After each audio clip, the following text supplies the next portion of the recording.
ইতিমধ্যে আপনারা জেনেছেন যে জাতীয় নির্বাচন কমিশন এবং আমাদের রাজ্য নির্বাচন কমিশনের মারফত যে আমাদের রাজ্যে স্পেশাল ইন্টেনসিভ রিভিশন চালু হতে চলেছে, যেটাকে আমরা বাংলায় বিশেষ নিবিড় সংশোধন বলছি। তো এটার জন্য নানা রকম বিভ্রান্তি আমাদের মোটামুটি আমাদের বিভিন্ন মানুষের মধ্যে ছড়াচ্ছে, কীভাবে কী হবে না হবে অনেকেই বুঝে উঠতে পারছেন না। অনেকের কাছে ডকুমেন্টসেরও সমস্যা রয়েছে, সেটা ঠিক। যদিও রাজনৈতিকভাবে অনেক রকম তরজা চলছে যে কেন এই সময় ওটা হচ্ছে, বা ভোটের আগেই কেন বারবার এরকম এগুলো হয়। তো যাই হোক, সেগুলো রাজনৈতিক ব্যাপার, কিন্তু যেহেতু জাতীয় নির্বাচন কমিশন এটাকে লাগু করতে চলেছে আমাদের রাজ্যে, তো এর জন্য ভয় পাওয়ার সেরকম কোনো ব্যাপার নেই। কিছু দরকারি কাগজপত্র সেগুলো থাকলে মোটামুটি এসআইআর আপনি করতে পারবেন। প্রথম যে শর্তটা সেটা হচ্ছে যে এসআইআর করতে গেলে যে প্রথম ডকুমেন্ট সেটা হচ্ছে কি আপনার 2002 সালের ভোটার লিস্টটা জোগাড় করতে হবে। অনলাইনে পাওয়া যাচ্ছে, নিজের অ্যান্ড্রয়েড ফোন থাকলে মোবাইল থেকে ডাউনলোড করেও সেটা দেখতে পারেন। আর তারপরে ওখানে যেখানে আপনার নামটা আছে সেইখান থেকে আপনার নামের যে জায়গা, যে পেজের মধ্যে নামটা থাকবে সেইখানে আপনার যদি থাকে নাম, তাহলে সেটা জেরক্স করে নেবেন।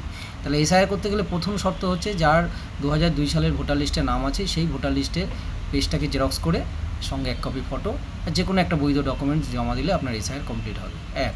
এছাড়া যদি ধরুন অনেকে আছে 87 সালের আগে জন্ম, 87 সালের পরে জন্ম, বা 2004-এর যাদের পরে জন্ম, তাদের 2002 সালের ভোটার লিস্টে নাম নেই, তাহলে সেক্ষেত্রে কী করবেন? যাদের 2002 সালের ভোটার লিস্টে নাম নেই, তাদের বাবা অথবা মায়ের যে ভোটার লিস্টে নাম আছে সেই পেজটা একটা কপি জেরক্স করতে হবে, বা আমার একটা ডকুমেন্টস থাকতে হবে, আর নিজের একটা ডকুমেন্টস আর 1 কপি ফটো দিয়ে সেটা জমা দিতে হবে।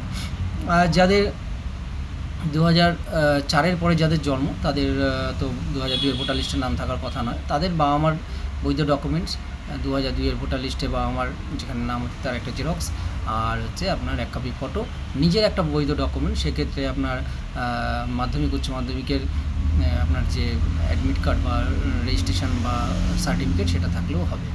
আর এই ক্ষেত্রে নির্বাচন কমিশন কতগুলো ডকুমেন্টসের কথা এখানে বলেছে, সেই ডকুমেন্টসের একটা লিস্টও মোটামুটি দিয়েছে, সেগুলোর মধ্যে কোনগুলো পড়ছে। প্রথমত যারা পেনশন হোল্ডার, তাদের পেনশনের কাগজপত্র মান্যতা পাবে।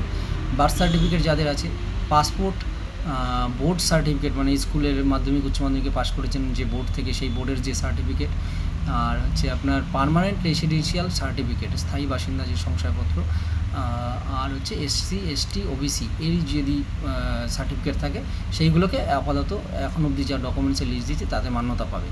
আর একটা ব্যাপার যেটা হচ্ছে যে আমাদের বিলকান্দা অঞ্চলের জন্য আমি এটা বলছি, বিলকান্দায় আমরা যারা থাকি, বিলকান্দা অঞ্চলের এই ক্ষেত্রে সহযোগিতা কার কাছ থেকে পেতে পারেন, যারা এখানে BLO অ্যাপয়েন্টেড হয়েছে। আমাদের সাধারণত বিলকান্দার 2-এর ক্ষেত্রে বলছি, বিলকান্দা 2-এর 211 থেকে আপনার 220 পর্যন্ত যে পার্ট নাম্বার আছে, সেই পার্ট নাম্বারে 211-র জন্য আছে মৌমিতা পাল, 212-তে আছে রেখা মজুমদার, 213-তে আছে রীতা মজুমদার, 214-তে আছে সুমনা সরেন দাস, 215-তে আছে মনোজিৎ দত্ত, 216-তে আছে প্রদ্যুৎ শীল, 217-তে আছে প্রদীপ ধর, 218-তে আছে সুজিত মণ্ডল, 219-এ আছে বাসন্তী বিশ্বাস সরকার, আর 220-তে আছে অনির্বাণ রায়চৌধুরী। এদের কাছে আপনি আপনার এই ব্যাপারটা নিয়ে যাবতীয় সমস্যা নিয়ে যেতে পারেন, কথা বলতে পারেন, এরা খানিকটা আপনাদের গাইড করবে। এরা আমাদের এখানে এনারা সব আমাদের এখানে BLO অ্যাপয়েন্টেড হয়েছে। আর হচ্ছে আপনার যদি এরপরেও বড় সমস্যা কিছু দেখা যায়, সেগুলো আপনি করতে পারছেন না, সেই ক্ষেত্রে আপনি সরাসরি ওয়েবসাইটেও যোগাযোগ নিতে পারেন, সেই ওয়েবসাইট থেকেও আপনি হেল্প নিতে পারেন। এই হচ্ছে মোটামুটি মূল বিষয়। সুতরাং প্যানিক হওয়ার কোনো ব্যাপার নেই। আমাদের অঞ্চলে যদি কেউ এরকম কোনো সমস্যা পড়ে, আমাদের সাথেও যোগাযোগ করতে পারেন, আমার সাথেও ব্যক্তিগতভাবে যোগাযোগ করতে পারেন। আমিও আপনাদের খানিকটা হেল্প করতে পারি, কীভাবে কী করলে কীভাবে না করলে, মানে বিশেষ করে অনলাইনের যে ব্যবস্থাগুলো সেগুলো আমি সহযোগিতা করতে পারি। মূল বিষয় হচ্ছে 2002 সালের ভোটার লিস্ট আগে জোগাড় করতে হবে। অনেকেই আছে যে দাদা কী করব, 2002 সালে আমি অমুক জায়গায় থাকতাম, সেখানে কি আমার এখন কেউ নেই। পরিচিতি জোগাড় করতে হবে, সেখানকার জনপ্রতিনিধির সাথে কথা বলতে হবে, বা সেখানকার যারা বন্ধুবান্ধব আছে পুরনো কেউ, কারো না কারোর সাথে কিছু না কিছু হবে, সেই জায়গার, সেই বিধানসভার, সেই ওয়ার্ডের, সেই পার্টের, সেই 2002 সালের ভোটার লিস্ট দেখবেন অলরেডি সেই সমস্ত জায়গার লোকজনরা সব তারা ব্যবস্থা করে রেখেছে, তারা বের করে রেখেছে। আপনি হয়তো পিছিয়ে আছেন, আপনি এখনও ভাবছেন যে ওখান দিয়ে চলে এসে এখান থেকেই হয়ে যাবে, এখান থেকে কিন্তু কিছু হবে না।